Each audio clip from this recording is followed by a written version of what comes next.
Regardons ensemble ce que ce premier tirage vous révèle.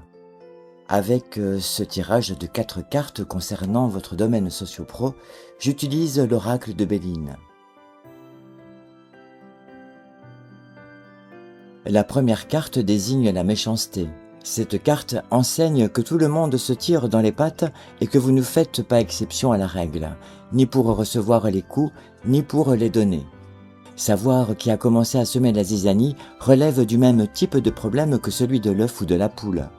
Entre manque de lucidité et nerfs qui craquent, il ne faudra pas espérer compter sur la bienveillance d'autrui.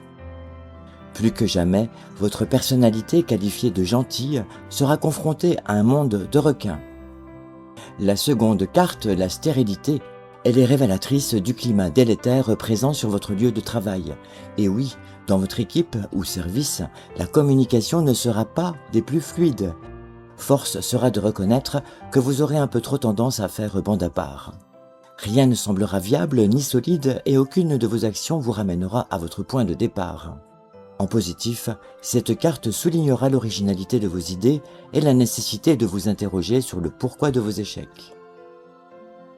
La carte numéro 3, le bonheur, cette carte symbolise toutes les joies inhérentes à la vie professionnelle, à la réalisation du soi par le travail et ou d'un projet qui vous est cher, à un emploi valorisant qui correspond pleinement à vos inspirations, vous permettant d'exprimer en toute liberté votre créativité, métier artistique, secteur de l'artisanat. En négatif, vous aurez tendance à trop vous reposer sur vos lauriers. La quatrième et dernière carte de ce tirage socio-pro. Cette carte indique que rien ne se passera comme vous le souhaiteriez et les choses paraissent faire du surplace. Malgré tous vos efforts, vos projets, demandes de mutation, de promotion et autres démarches prendront du temps à aboutir. Le pire des cas, attendez-vous carrément à des blocages. Au positif, le retard sera, toutefois, dans certains cas bénéfique. Le temps, alors perdu, vous servira à peaufiner, pour ne pas dire corriger et, parfois même, tout changer de A à Z de votre projet initial. Ce qu'il faut retenir de ce premier tirage, c'est qu'en matière de projet professionnel, il ne faut surtout pas mettre la charrue avant les bœufs ou trop présumer de ses capacités. Pour avancer ses pions avec justesse sur l'échiquier de vos ambitions, il est nécessaire de savoir se remettre en cause et de passer par la case formation. L'esprit d'équipe doit l'emporter sur l'individualisme. Et oui, la réussite se conjugue davantage au pluriel qu'au singulier. Abordons à présent votre deuxième domaine, celui des finances. Pour cela, j'utilise le tarot des Templiers. Avec cette première carte, le fou divin ou le chaos primitif. Dans cette 22e lame apparaît un chevalier templier dont la robe et le manteau sont en lambeaux. Il monte un cheval à la tête rouge, symbolisant la force et l'impulsivité, et au corps noir, la matière lourde, aveuglement moral. La queue est en argent, métal lunaire qui représente l'illusion, les divagations, le manque de rationalisme, mais aussi la communication, le commerce. Il brandit une lance pointue et galope vers nulle part, tout comme Don Quichotte de la Mancha courait après les moulins à vent. Cette carte est porteuse d'un flux négatif, passivité. On ne sait pas où on va et on se laisse très facilement guider par ses pulsions irrationnées. En matière budgétaire, ce sera la déroute. La carte numéro 2, les 3 épées flamboyantes. Les 3 épées flamboyantes sont disposées en forme de triangle, dont le sommet est orienté vers le haut. Au centre, on peut voir un lion rouge à la crinière jaune.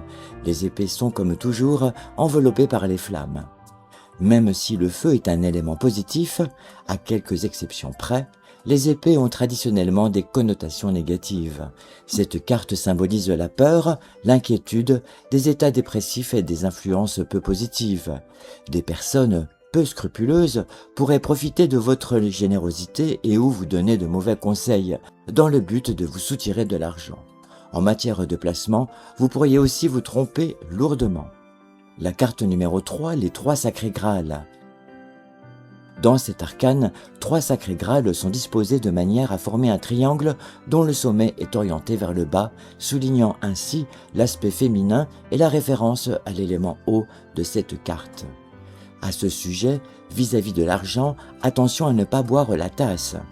En haut de celle-ci, on peut voir un croissant de lune, croissante, de couleur argentée. Dans son acception la plus négative, cette carte est synonyme de déception, de chaos et, en matière financière, voire de faillite. Au positif, cet arcane annonce une période d'abondance, de succès. En quelque sorte, on récolte les fruits de ses efforts déployés précédemment. Et enfin, pour cette quatrième carte, les 6 d'épée flamboyantes. Le pouvoir magique des pointes des épées est capable de disperser n'importe quelle force négative. Toutefois, sur le plan divinatoire, les épées renvoient aux cartes de Psyché, à la connotation négative, d'où le message néfaste qui les concerne. Sur cette lame, les 6 épées flamboyantes sont disposées de manière à former 2 triangles. Le sommet de l'un est orienté vers le haut, tandis que le sommet de l'autre vers le bas. Le premier triangle porte en son milieu une flamme rouge et verte qui s'élève vers le haut, alors que dans le second, la flamme est verte et rouge et se dirige vers le bas. Cette carte exprime le contraste entre les achats superflus et les dépenses dites de nécessité. Elle renvoie à une situation confuse qui oblige à un éclaircissement. Et oui, des actes positifs et de bonnes pensées contribuent à éviter un naufrage financier. Ce qu'il faut retenir de ce second tirage, c'est qu'en matière de finances, nous disposons toutes et tous du fameux libre arbitre. Dans le cas présent, un mantra a toute sa place, un sou est un sou.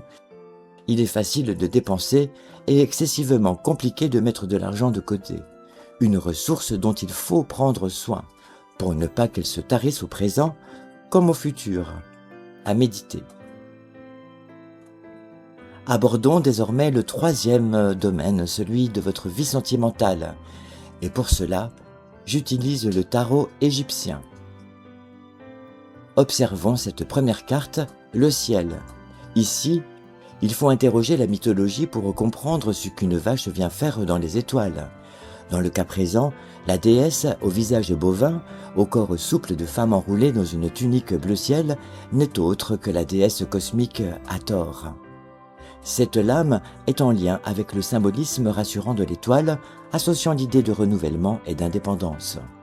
C'est aussi le triomphe des échanges, de la communication, des mots et des idées. Un atout de taille dans toute relation affective. Au négatif, la malchance peut s'abattre au moment le plus inattendu. La leçon à en tirer, en amour, rien n'est vraiment jamais acquis. Regardons ce que nous révèle la carte numéro 2, le démon. Il a les oreilles longues de l'âne et la queue pendante. C'est cependant sa couleur, le rougeâtre, toujours mal vu chez les Égyptiens antiques, qui le rend diabolique. Cette carte ne peut pas avoir de signification favorable. Toutes les initiatives que vous aviez l'intention de prendre seront vouées à l'échec. Dans ces conditions, vous pouvez vous attendre à de gros déboires et à des événements très désagréables. La carte numéro 3, le monde. Le monde compris comme un tout avec le ciel, les animaux et les hommes, est un espace que l'on traverse en barque, en glissant sur les eaux cosmiques. Cette carte indique que tout ce que vous vivez est joyeux et se dirige vers un épilogue heureux. À noter, si tel est le cas, qu'un éloignement temporaire vous aidera à reconsidérer un rapport, une relation, et à vous réconcilier. De votre côté, il faudra gommer toute forme d'immobilisme, d'insatisfaction et de jalousie, sous peine de désenchanter. Regardons à présent cette quatrième et dernière carte concernant votre tirage sentimental. C'est un arcane aux tonalités solaires triomphantes. Le dieu Ré, assis sur son trône, est muni des insignes royaux tels que le sceptre, la pastorale et le fouet qui symbolisent à la fois un danger latent et la puissance. Cette carte indique un grand esprit d'initiative et accompagne toutes les situations compliquées qui s'éclaircissent progressivement. Après une période de crise, votre couple retrouvera son harmonie. Pour éviter la formation de nuages sombres dans le ciel de vos amours, vous devrez mettre en sourdine votre orgueil et votre côté sarcastique. Ce qu'il faut retenir de ce troisième tirage, c'est qu'en matière de relations ou de fréquentation amoureuse, vous ne disposerez pas vraiment de marge de manœuvre. Voilà pourquoi il serait sage, de votre part, de remettre à plus tard toute décision importante qui ne serait pas vraiment urgente. Restez vous-même, c'est-à-dire romantique, aimant et attentionné. Ne cherchez surtout pas à vous montrer extravagant et, plus que jamais, relativisez les expériences de vie. À ce propos, sachez que les événements les plus redoutables peuvent également apporter des enseignements précieux.